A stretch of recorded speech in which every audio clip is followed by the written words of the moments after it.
വേനൽക്കാലത്ത് നമ്മുടെ നാട്ടിൽ ഏറ്റവും കൂടുതൽ ചിലവാകുന്ന ഒന്നാണ് തണ്ണിമത്തൻ.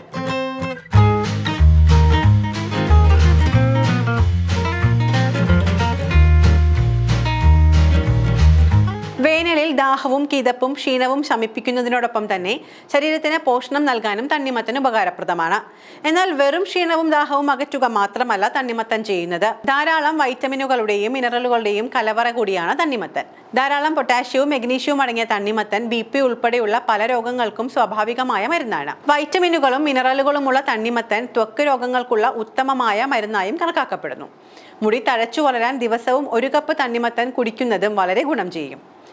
കൊഴുപ്പും കൊളസ്ട്രോളും അന്നജവും നിറഞ്ഞ തണ്ണിമത്തനിൽ ധാരാളം ആന്റി ഓക്സിഡന്റുകളും ജലാംശവും ഉണ്ട്. പ്രോട്ടീന്റെ അളവ് കുറവാണെങ്കിലും സിട്രുലൈൻ എന്ന അമിനോ ആസിഡ് ധാരാളമായി തണ്ണിമത്തനിലുണ്ട്.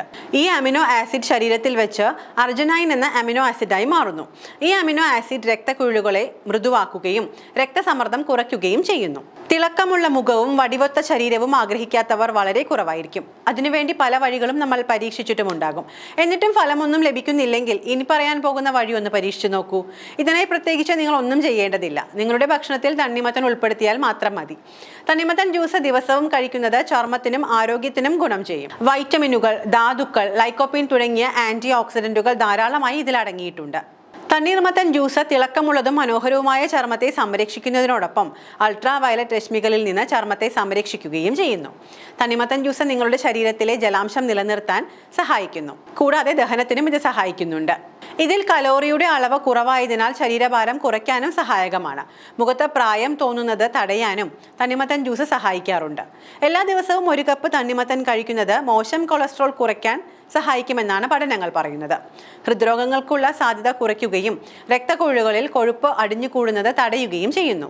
ഇന്ത്യയിൽ തന്നെ വിവിധ ഇനങ്ങളിൽ തണ്ണിമത്തനുകൾ കാണപ്പെടാറുണ്ട്. തണ്ണിമത്തൻ വളരാൻ ചൂടുള്ള കാലാവസ്ഥയാണ് ആവശ്യം. കായ്കൾ വാടിപ്പോകാനും വള്ളികളിൽ നിന്ന് തന്നെ ഫലങ്ങൾ നശിച്ചു പോകാനും തണുത്ത കാലാവസ്ഥ ഇടയാക്കാറുണ്ട്. അതിനാൽ തണുപ്പ് താപനിലയുള്ള പ്രദേശങ്ങളിൽ ഇത് കൃഷി ചെയ്യാൻ കഴിയാറില്ല. എല്ലാ വിഭാഗത്തിലുള്ള തണ്ണിമത്തനും ഏറെ ഔഷധങ്ങൾ നിറഞ്ഞവയാണ്. മറ്റു ഫ്രൂട്ട്സുകളെ അപേക്ഷിച്ച് താരതമ്യേന വിലക്കുറവുള്ള ഒരു ജനപ്രിയ ഫലം കൂടിയാണ് തണ്ണിമത്തൻ.